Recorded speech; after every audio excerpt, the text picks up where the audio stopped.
Box के बारे में कुछ जानकारी देना चाहते हैं। रेलवे में हम दो तरह के फर्स्ट एड बॉक्स यूज करते हैं, एक है स्टैटिक फर्स्ट एड बॉक्स और एक है मोबाइल फर्स्ट एड बॉक्स। जो स्टैटिक फर्स्ट एड बॉक्स है इसको हम जनरली स्टेशन प्रीमाइसेस में रखते हैं और जो मोबाइल फर्स्ट एड बॉक्स है इसको एक जगह से दूसरी जगह हम ले सकते हैं। फर्स्ट एड बॉक्स को इस्तेमाल करने से पहले आप सुनिश्चित कर लें कि हर first aid box seal mode में रहता है और जब हम इस्तेमाल करते हैं इसका सील को हमको ओपन करना पड़ता है और इस्तेमाल करने के बाद इसको फिर से सील करके रखना पड़ता है। अब हम इसके सील को तोड़ते हैं। आप देखिए ये बिल्कुल सील्ड है।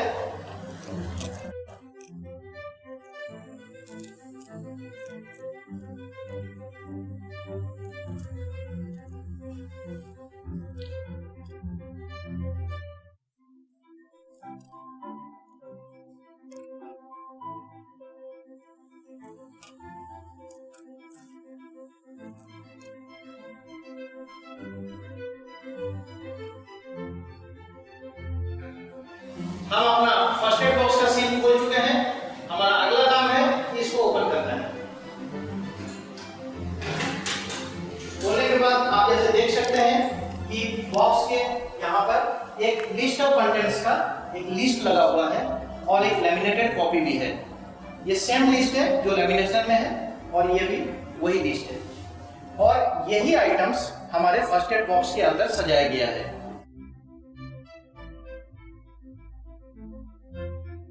फर्स्ट एड बॉक्स में 11 तरह के आइटम्स रहते हैं। जो पहला आइटम है मैं आपको दिखाना चाहूंगा, ये है वुडन स्केल, जिसको कहते हैं लकड़ी के बिस्तारा। दूसरा आइटम है एडहेसिव स्ट्रिप बैंडेज। तीसरा आइटम है रबर टर्निकेट। चौथा आइटम है रोलर बैंडेज। पांचवा आइटम है ट्रायंगुलर बैंडेज। छठा आइटम है टैबलेट पैरासीटामोल। जब भी हम पैरासीटामोल का यूज करते हैं आप पहले स्ट्रिप के पीछे उसके समाप्ति तिथि यानी कि एक्सपायरी डेट अवश्य जांच लें। पैरासीटामोल को यूं तो नॉर्मली बुखार कम करने के लिए इस्तेमाल किया जाता है और हाई डोज में दर्द निवारक गोली के हिसाब से इसको यूज किया जाता है। सातवां आइटम है एंटीसेप्टिक क्रीम। इसको हम चोटग्रस्त स्थान पर लगाते हैं और उसके बाद बैंडेज करते हैं। एंटीसेप्टिक क्रीम को लगाने से पहले इसका एक्सपायरी डेट यानी कि समाप्ति तिथि अवश्य जांच लिया जाए। आठवां आइटम है इंजुरी कार्ड। जब भी हम किसी को फर्स्ट एड देते हैं उसका फर्स्ट एड का विवरण इंजुरी कार्ड में हम एंट्री कर लेते हैं।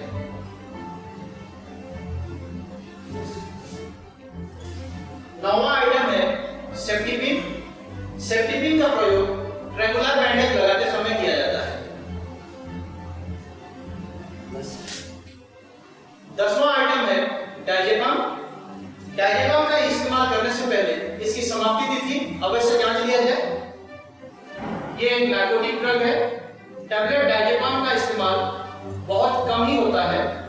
अगर किसी को हेड इंजरी हुआ है, किसी को एपिलेप्टिक अटैक आ रहा है या फिर किसी का ट्रॉमेटिक इंजरी हुआ है यानी कि किसी का अंग टूट गया है आंशिक रूप से या परमानेंट रूप से, उस कंडीशन में हम डायजेपाम टैबलेट देते हैं।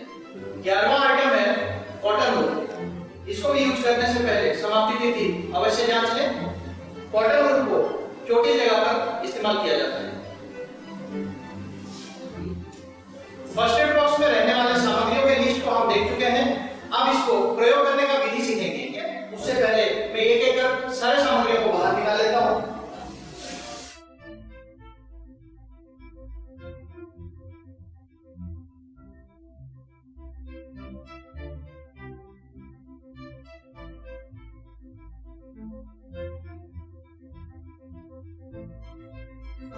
अब हम हमारे फर्स्ट एड बॉक्स के 11 आइटम्स को बाहर निकाल चुके हैं। अब टाइम है कि हम इसका इस्तेमाल का विधि सीखें और इस इस्तेमाल का विधि सिखाने के लिए मैं मंच पर आमंत्रित करना चाहता हूं डॉक्टर सेठी सर को। सर प्लीज आइए।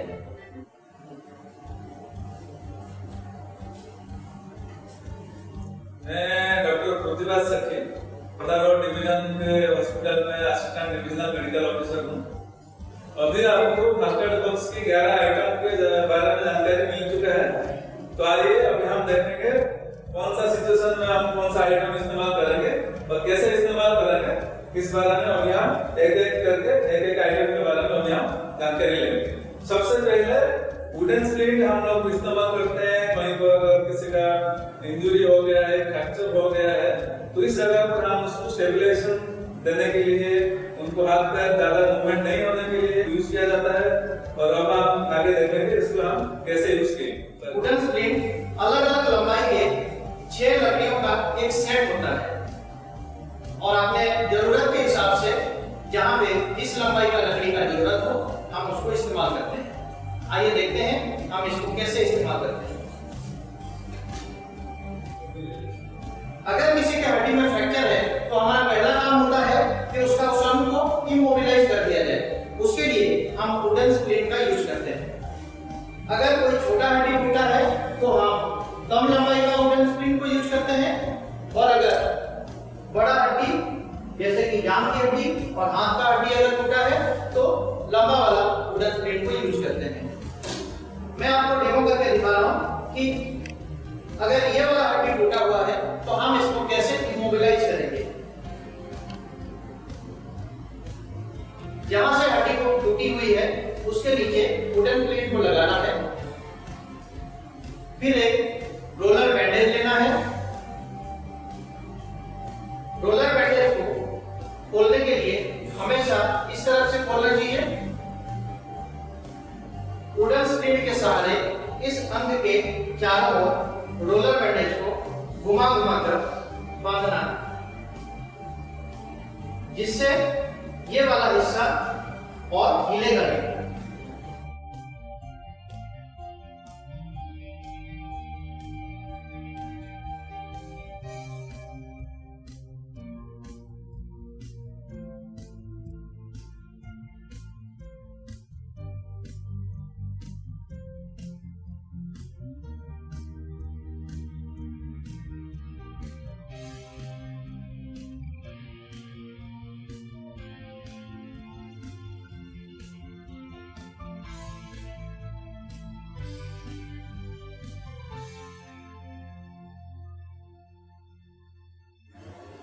अब देख पा रहे हैं ये हिस्सा बिल्कुल बन चुका है। हड्डी टूटने के बावजूद भी अब हाथ हिलेगा नहीं।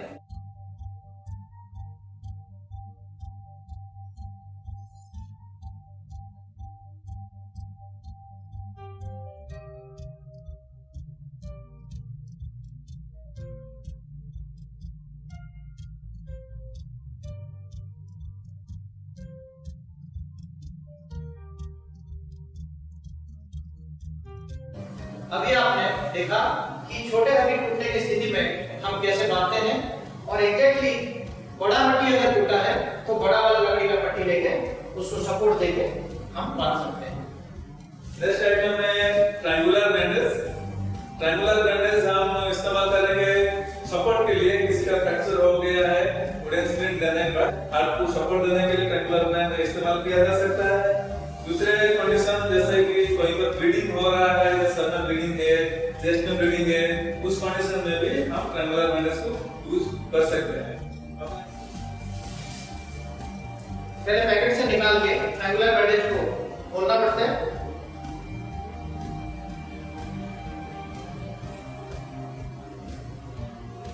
आप देख सकते हैं ये बिल्कुल ट्रायंगुलर शेप में है।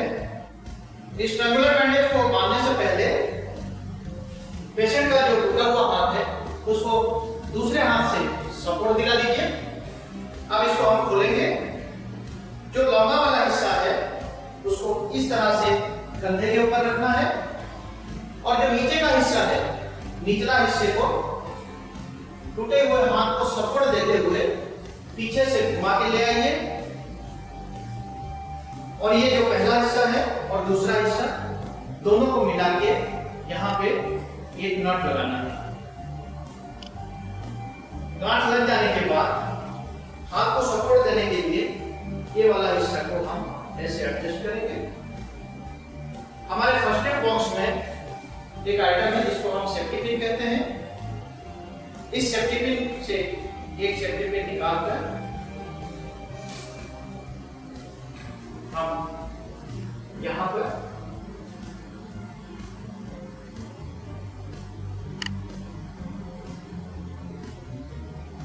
आप जब हमारा टूटा हुआ हाथ है, हाथ छोड़ दीजिए, ये सपोर्ट में है, इसको सपोर्ट मिल चुका है।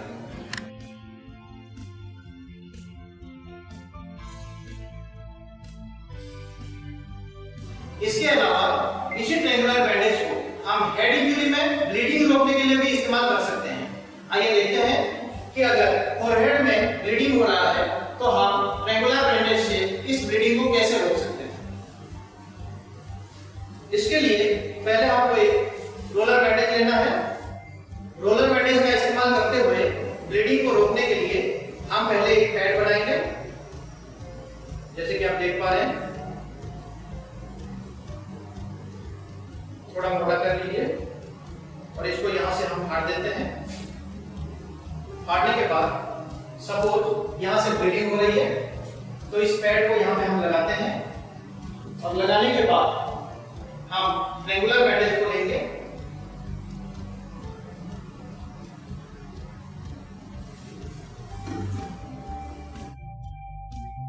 ट्रायंगुलर बैंडेज को हम यहां पे अप्लाई करेंगे।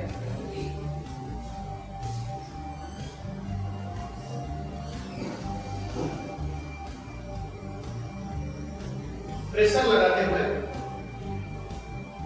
इसको हमको बांधना है।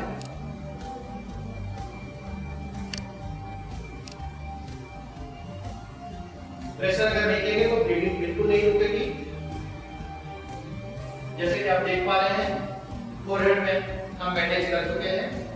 एग्जैक्टली यही प्रोसेस अगर बैक हेड में भी इंजरी लगा है तो भी ब्लीडिंग रोकने के लिए हम कर सकते हैं। आइए देखते हैं कि हम बैक पोर्शन में अगर इंजरी हुआ है तो उसका ब्लीडिंग को कैसे रोकेंगे। इसी तरह अगर बैक हेड इंजरी हुआ है वहां से भी ब्लीडिंग रोकने के लिए हम वही प्रोसेस अपना सकते हैं। जहां पर इंजरी हुआ है उसके ऊपर ये पैड लगाना है और ट्रायंगुलर बैंडेज को लेते हुए आप देख सकते हैं कैसे बांधना है। इसको सामने से घुमा कर लाना है और पीछे की तरफ हमको बांधना है। कपड़े को आप कान के ऊपर से सरका दें और फाइनली टाइट से बांध देना है जिससे ब्लीडिंग रुक जाएगी। अभी आइए हम देखेंगे रबर टर्निकेट के इस्तेमाल के बारे में। रबर टर्निकेट हम जहाँ पर ज्यादा ब्लीडिंग हो रहा है, खून निकल रहा है, बैंडेज करने के बावजूद भी खून निकल रहा है, उसी जगह पे ब्लीडिंग रोकने के लिए हम रबर टर्निकेट को यूज करेंगे। जहाँ पर ब्लीडिंग हो रहा है उसके ऊपरी वाला हिस्सा में इस्तेमाल करेंगे और ब्लीडिंग रुकने के लिए यूज करेंगे। रबर टर्निकेट में रबर का स्कीन है जो मुड़ा हुआ है और यहाँ पे दो धागे हैं।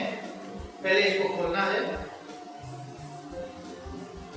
अगर इस जगह पे ब्लीडिंग हो रहा है और ब्लीडिंग रुक नहीं रही है तो हमको इसका ऊपरी हिस्सा यानी कि इस जगह पर बांधना है। अगर हम रबर टर्निकेट को इस जगह पे बांधेंगे तो पहले यहाँ का कपड़ा हटा देना है ताकि इस जगह पे हम प्रेशर क्रिएट कर पाए। रबर टर्निकेट बिल्कुल रोलर बैंडेज जैसे शेप का ही होता है और थोड़ा प्रेशर क्रिएट करते हुए हमको बांधना पड़ता है। इतना प्रेशर डालें कि ब्लड फ्लो नीचे की तरफ बंद हो जाए।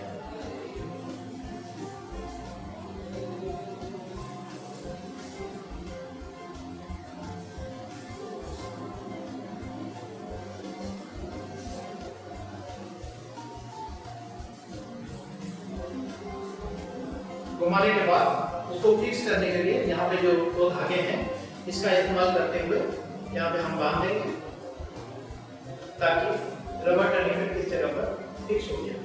आप खून का बहाव नीचे की तरफ कम हो जाएगा और ब्लीडिंग रुक जाएगी।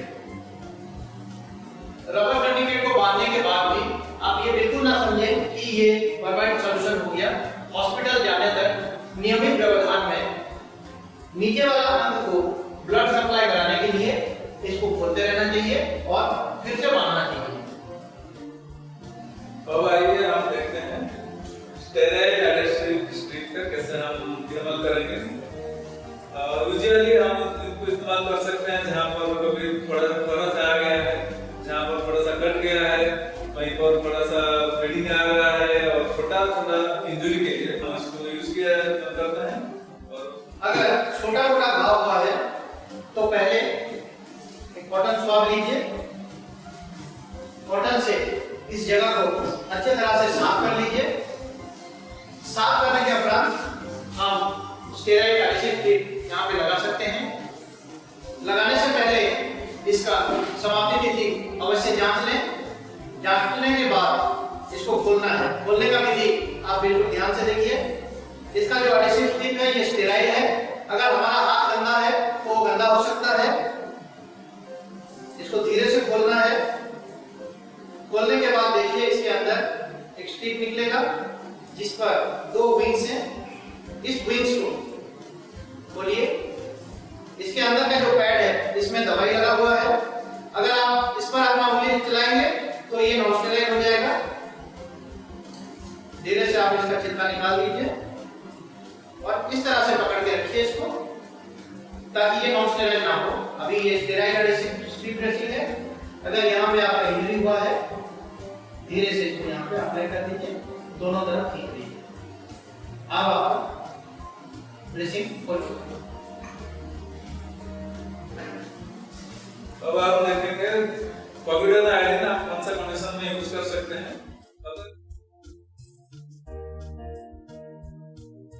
छोटे मोटे इंजरीज में हम बिना बांधे भी कोविड आयोडीन ऑइंटमेंट लेके छोटे मोटे इंजरीज में हम उसको लगा सकते हैं। लेकिन अगर डीप इंजरी हुआ है और जिसमें ब्लीडिंग भी हो रहा हो उसमें प्रेशर देके बांधना पड़ता है। तो आइए मैं आपको दिखाता हूँ इसको बांधने का विधि क्या है। आप जब भी कोविड आयोडीन को लेंगे ये बिल्कुल सील रहता है। पहले इसका सील को खोलना है।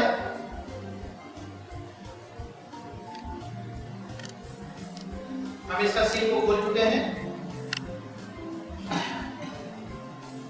अगर इस जगह पर इंजरी हुआ है पहले कॉटन स्वैब लेते हुए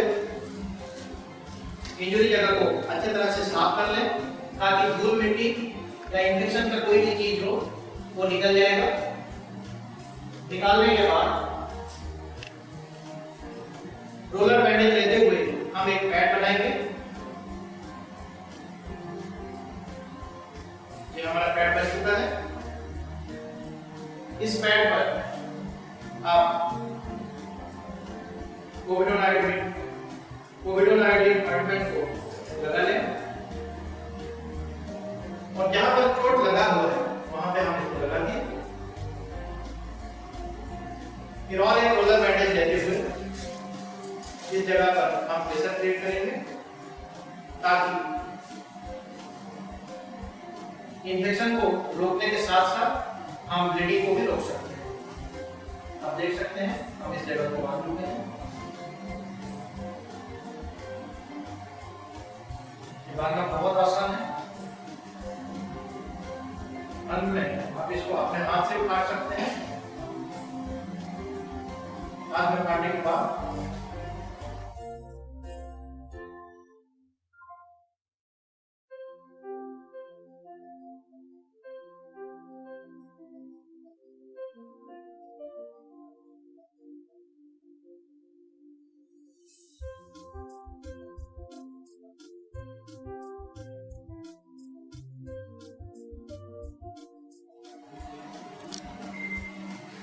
अभी हम देखेंगे इंजरी कार्ड का क्या यूज कर सकते हैं। किसी को हम फर्स्ट एड देने के बाद हमारा कर्तव्य रहता है कि हम उसको इंजरी कार्ड में उसको एंट्री करना जरूरी होता है फॉर फ्यूचर रेफरेंस। जब वो फर्स्ट एड बॉक्स फिल करने के लिए आते हैं तो जो pharmacist first aid box fill करते हैं वो फर्स्ट एड बॉक्स में जो चीज है उसका सही इस्तेमाल किया गया है और नहीं। ये हमारा इंजरी कार्ड है। इस इंजरी कार्ड में फर्स्ट एड के दौरान जो भी प्रोसीजर अपनाया गया इसको फर्स्ट एड दिया गया और इस फर्स्ट एड देने के दौरान कौन कौन सा सामान का हमने इस्तेमाल किया उसका विवरण हम लिखते हैं। जैसे कि आप देख पा रहे हैं इसमें 4 कॉलम होते हैं। एक है सीरियल नंबर, देन डेट, किसको फर्स्ट एड दिया गया और इस फर्स्ट एड के दौरान कौन कौन से सामान का इस्तेमाल किया गया, ताकि वो सामान खत्म हो जाने के उपरांत तुरंत इस फर्स्ट एड बॉक्स को हम फिर से भर सकें। और जब भी हम फर्स्ट एड बॉक्स भेजते हैं उस समय भेजने वाला फार्मासिस्ट भी ये सुनिश्चित कर सके कि इसमें खर्च हुए सारे आइटम्स सही इस्तेमाल हुए हैं और इस्तेमाल करने के बाद सभी सामान को अपने अपने जगह पर पुनः हम डाल देते हैं। जो आइटम में इस्तेमाल हुआ है सब अपने अपने जगह पे रखने के बाद हमको इस फर्स्ट एड बॉक्स को फिर से सील करके अपने स्थान पर रखना होता है।